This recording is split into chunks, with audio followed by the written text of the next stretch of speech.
I'd like to label these series of videos as my backyard chat. I recently moved to North Carolina. It was while this pandemic was in place, but it wasn't to escape the pandemic by any means.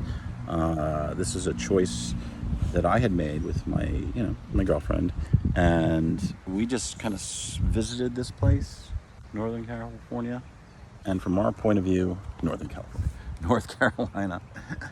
Oh God, my mind skips tracks all the time. What can I tell you? It's me, but it's a hard job, but it's a hard life, but somebody's got to live it, right? It ain't easy being me, but if I don't do it, who will? So anyway, here we are in North Carolina. Things are different over here. On some level, it's almost like the global pandemic has not yet touched the lives over here of the people. And that's great, and it may be, I don't know why necessarily, but certainly the areas are not as dense. New York City, of course, was just a ripe spot for this kind of, urgent methods needed to bring this city under control. And a lot of people are against Cuomo, and of course there's a lot of people who are for him. I happen to believe that he's an intelligent person, and thank God he was in place for this, because there are some politicians, who are not so level-headed, who are not so intelligent, who are not really, going to do the right thing, despite the political powers that be. And I do believe that, he also dealt with the facts on the ground, so to speak. He wasn't in a position to just attack Donald Trump. He may have disagreed with him, but he had to be polite about it. He had to be diplomatic. There was a time where politicians were diplomatic, right? Us old timers remember that. You see the gray hair? Yeah, you see that I'm losing some hair on top? Yeah, that's sometimes why, you know what? I forgot to do that. Anyway, I'll come back. No, I shouldn't. I forgot to do it. I'm looking for my glasses. All right. So anyway, I've gotten on in years. I'm not to be discounted yet because my life, I feel, still, lies ahead of me. There's a lot of life that has gone by, or water under the bridge, if you will. There were some parenting issues with my daughter, things that I did not do correctly, which I can freely admit. And when I say correctly, I just have to think of, what the results are. And she's identified them. On some level, I could only be the kind of parent that I could be. In other words, what you grow up with, in my opinion, and this could be like a whole book, and I am writing. So when I say this could be a whole book, I'm not talking in an egotistical, silly-nilly manner. I've kind of been writing my whole life, really, since I was 16 and a half.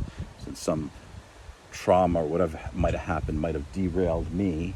And you know what? Journaling was an effective way of dealing with it at the time. And I could always go back and look at these drawings, pieces of prose, poetry, raw thoughts, stream of consciousness. Those are all tools that I have at my ready. And this new tool that I'm using with the video, I actually started quite some time ago. I bought this little device, which was probably a better recorder than it was a video machine or a videotaping machine. And while I was going through a situation where I wasn't speaking with my daughter for a full 2 years, this was taken out of my hands, right? The thing cost maybe like $200 plus. Not everything that gets taken away is so easily replaced, right? And even when you think, okay, I've owned this, I don't want to go ahead and buy another one, right? There is some sense of loss, and there is some sense that you're upset about it. Anyway, I don't want to get caught on one of my little tangents. So, getting concrete about what I'm talking about, I was going to be very specific about the COVID virus. Now, I came out very early and decided to read the scientific literature rather than a lot of the media crap that was out there. And the scientific media I could relate to because when I was going to college, at one point I had a particular, just getting liberal arts and science degree requirements out of the way so I could go on to four-year college. I developed my interests as I went. As a matter of fact, and this is relevant, as a matter of fact, I did get involved in student government. And perhaps it was my character flaws that even though I was elected commissioner of publicity, I did a pretty decent job. Somebody attacked me using the media for something that I wasn't, maybe I didn't do so well. Okay, fine. Nobody's perfect, right? When I say one thing, I had purchased the back cover of Pulse magazine at Santa Monica College, and then previously I designed an ad saying the benefits of AS membership. The truth is, it's practically a closed shop when they talk about AS membership. You'd be stupid if you don't do it. It's almost automatic, right? But here we're kind of acknowledging, well, you really don't have to, whatever. It was like $7, at the time. And you were in a community college system that if you were a resident of California at the time when I was going, 1980 to 83, you could go there for free. And I was a resident of California, and I was a resident of California because I had moved there. And these are some of the things that I've forgotten to look at when I kind of do these deep dives into what was going on at that stage and age of my life, right? There are many influencers in my life. But I did get into student government, and I was effective. I was able to get elected and things like that.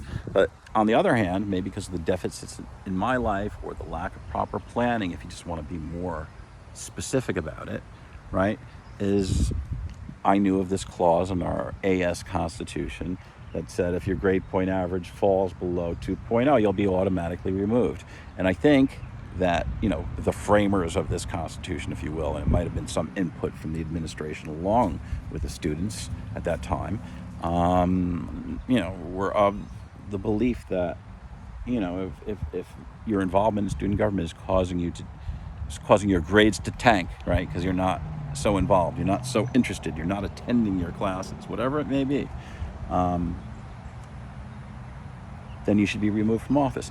And I remember we knew about this clause as we were all in student government, and we all saw that potential anyway, and we were trying to actually change it, and it wasn't so easy to change. I don't know, there was some kind of clause. I could find the old AS government constitution maybe, because I think my office was responsible when I was commissioner of publicity for putting the handbook together.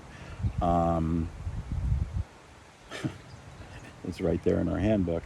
At any rate, so that's just the political thing. I mean, there is a way. There's a way to change it. There's a way pro se to change it. There's access that you have when you're even in court, whether it's because you're getting evicted or you're suing somebody or somebody's suing you or this or that. There's all these things that are available to you, and you have to be prepared. You have to speak intelligently. And I'm going to add this because this is something I just realized. Just realized meaning you have to have a really concrete agenda. In other words, you have to know what you're asking for. You have to know specifically what you're asking for. You have to know completely what you're asking for, because anything that's going to be left to chance could really come back and grab you. I don't want you to come back and bite you in the ass. That's the expression, right? So you gotta have some planning. You gotta have some thought. And if you're working with somebody, you're trying to help somebody, for example,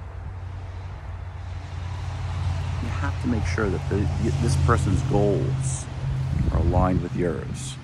And the latest stuff I'm doing with some of my writings has to do with some of the alternative ideas that are out there. Because what happened, well, this is stuff that's hard to disclose. And again, I'm overcoming my own tendencies about self-disclosure to even disclose a lot of these things. But when it comes to disclosing things about my daughter, the truth is she's already self-disclosed much more than I would care to share. So I'm going to stop here because I've reached a big pause button in my mind. I'm going to try to finish what I started, which was talking about the COVID virus, okay? And we'll go back to that. We'll backtrack, okay? I made this interesting to people who know me, but I may have created a lot of unnecessary information to people who don't know me and people who don't know my family and what I'm going through in my life, right? So getting back to the COVID virus, I learned in biology because when I changed my focus to just getting liberal arts and science requirements out of the way, my intent was to be pre-med, right? So yeah, I did take some biology courses and this and that. But then it was actually my uncle's influence at the time. It was my brother's dad, my father's brother. Okay, sorry. Not my brother's dad. Okay, whatever. My brother's dad was my dad. Okay, I sometimes choose the wrong words. It's okay. I'm talking fast. I'm not on a script. I'm just going spontaneous here. So I learned a scientific method when I changed majors. And I changed majors to become a respiratory therapist. And there was a program where Santa Monica College had an affiliation with UCLA Hospital to have one of the finest programs in the country for training respiratory therapists. But this was at a time, and I'm going to define this time period so people can remember who were around. This was from 83 going into 84. In other words, I had graduated finally with my 2-year degree in 1983, and now I'm moving forward, and the choice to move forward was also because I couldn't be a student politician anymore. I campaigned, I had some great ideas. I never got to implement my ideas. Who knows if I would have been able to, right? Powers that be might have been thwarting me in that case. It was just, the administration had some control over what we were doing, right? They say an advisory capacity, but, they had an interest. They had interest and they had reasons. I went ahead and approved the biggest budget first, which was the sports budget, and I remember even my friends in high school who were all, a friend of mine that I lived with as a roommate at the time was a high school teacher, right? And he said, oh, you can't touch the sports budget. That's like, he was talking about government. That's like the military budget. It's politically a stupid thing to do to try to cut that. But of course, I had people who were trying to make a name for themselves, kind of doing a line item veto, if you will, to try to remove like the budget for socks, as I remember. I remember the guy who did it, and I'm not going to mention his name. But we've since talked about this because we remain friends. At any rate. So, because I couldn't serve as student body president, I needed to get involved in something that was equally important, equally justifiable, something that would look good in other people's minds. And I was studying to be a respiratory therapist, an allied health profession. And that could have been a stepping stone had I really focused on becoming a medical doctor, had I gone to pre-med, right? But hey, this is the way it panned out, right? So I studied respiratory therapist at a time when the AIDS virus came out. And they didn't even have a name. They didn't have that name AIDS when it first came out. They actually called it gay-related disease, right? GRD, because that's, they put this together. People who had this, were that. And they didn't know how it was transmitted. And there was certainly a strong fear at the time that it was transmitted by water droplets, simple water droplets. It's not so simple, because water droplets do emit from people's mouths when they talk, right? We're not talking about vapor. We're not talking about aerosol. We're talking about water droplets, okay? And very early on with this crisis, and you had to know your water droplet stuff cold, right? You had to do this double gloving procedure, double gowns, double gloves, because there was the possibility that if the water droplet landed on your gown, and then you somehow transfer this water droplet to some part of your body where it could get in, which is always going to be the orifices, right? The mucous membranes, the nose, the mouth. I'm not going to mention the other places. The other places, might be the sexual organs or where you excrete waste, right? They never mention ears, but eyes also. Eyes were, that's why the face coverings and the face shields with this virus. So with this virus, moving ahead, I had learned what I needed to learn about that virus, or the concerns over the transmissions of that virus at the time. Even if it later on turned out to become false, right? The extra precaution was helpful, right? Helpful to a frontline medical care worker. So the real problem that came out very early with this was that, for some reason, we didn't have enough of what they call the PPE, and Governor Cuomo was making a huge deal about this, and it was a big thing. There were shortages of the personal protective gear. Maybe not the personal protective gear that I was specifically suggesting or recommending to my friends and family and people I cared about on Facebook, etc., people who know me. is like, you wear this mask. And why do you wear the mask? When you go into a situation, right? In other words, the government came out early. They came out early with this 6-foot thing. You social distance yourself 6 feet. So obviously some of these images that we've been seeing, Memorial Day or whatever, it's been so obvious that the 6-foot social distance was not maintained, right? And if you're in some situation where you're going in and out of a swimming pool, I would say, well, there's chlorine in the swimming pool, etc., which maybe could have some tendency to be harmful to this virus, right? But you're not going to be wearing this protective mask, and it's a swimming mask and a full thing with goggles and things, right? Maybe even a snorkel, right? You could even be wearing more protective equipment if you're just in a swimming pool, right? What are you doing? You're trying to protect your eyes, you're trying to protect your nose, you're trying to protect your mouth.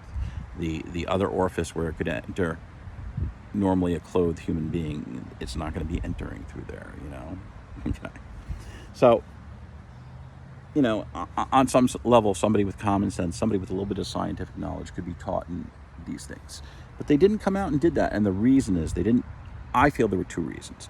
One of them is, if everybody started wearing the mask, maybe people would have been like worried or concerned or panicked. And maybe people did need to be worried or concerned or panic, right? Maybe that needed to happen. On the other hand, they came out and said this will not protect you. So it was a little bit foolish. It was short-sighted on the places that were charged. And maybe Donald Trump has targeted the World Health Organization.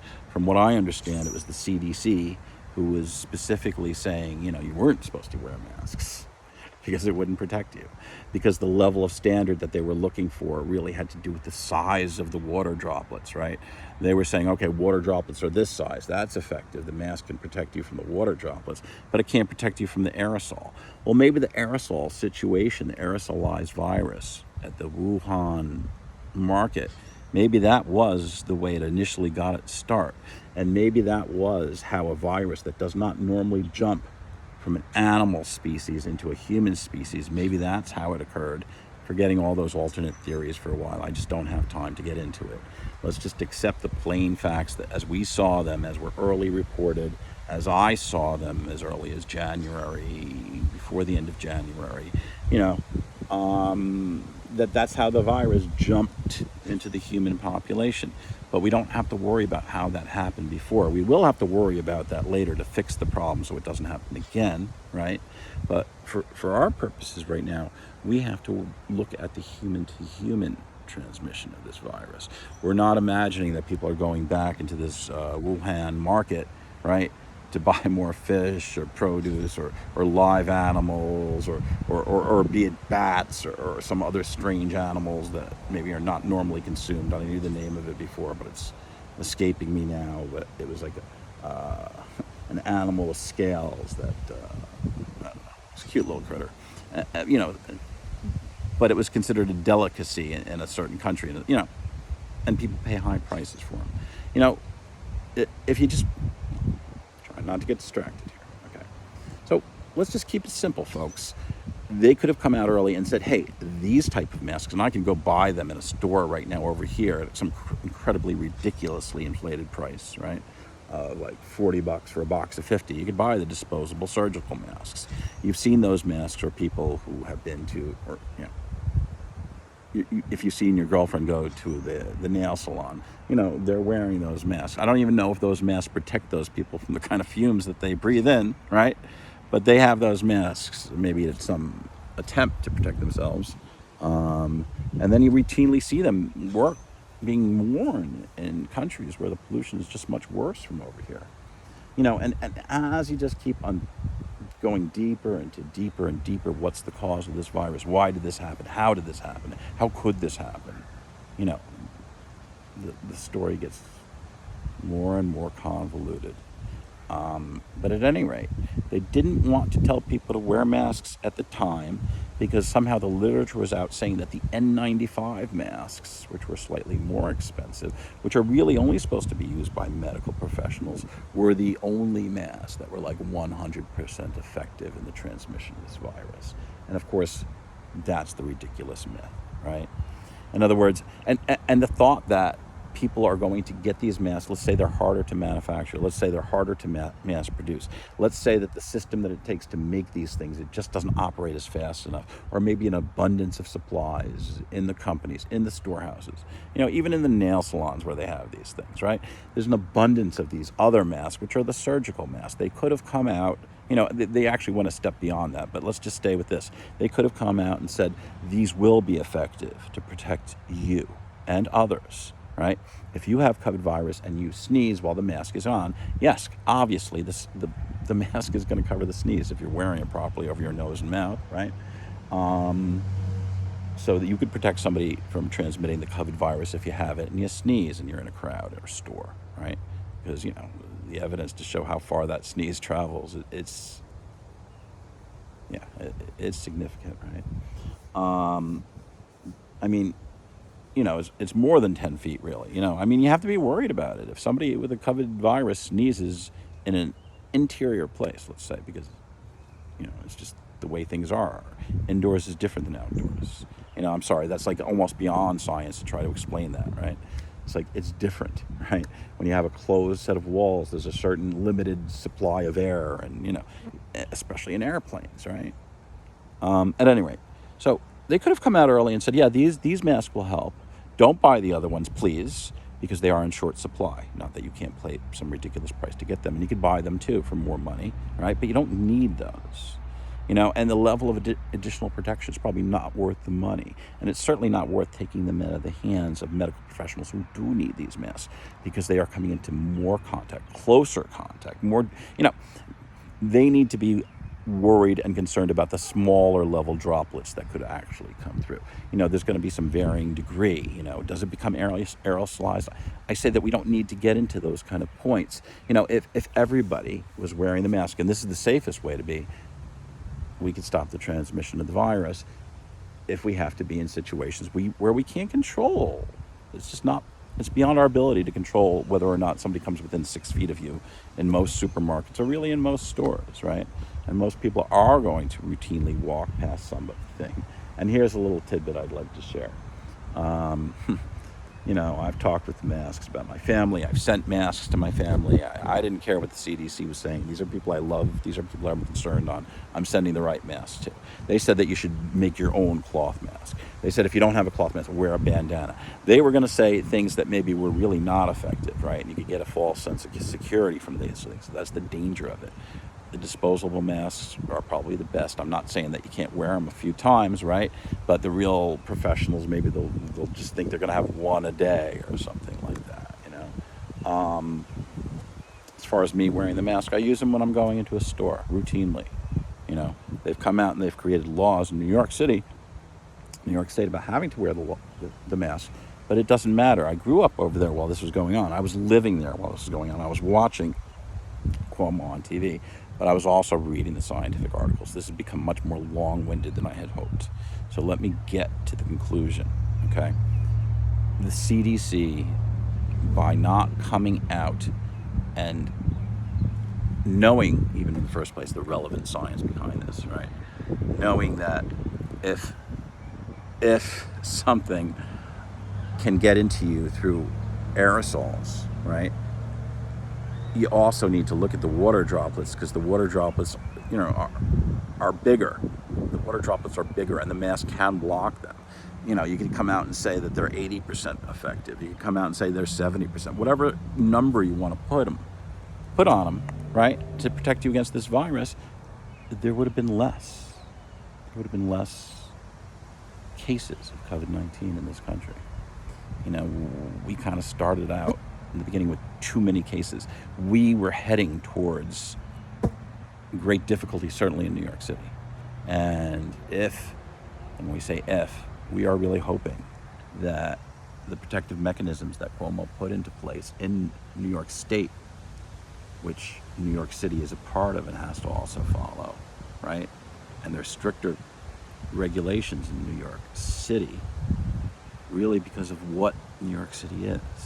A place well served with mass transportation, a place where people routinely come in direct physical contact with each other, even as you're walking, inadvertently as you're walking down the street, somebody bumps into you, right? It just happens, right? It happens in a crowded city. Of course, having people stay at home over an extended period, that should have had some effect to stop this virus. But by then, at times, maybe just you're trying to preserve some great tradition, right? You're trying to preserve a great tradition. Going to the beach on Memorial Day, right? Isn't that the great tradition?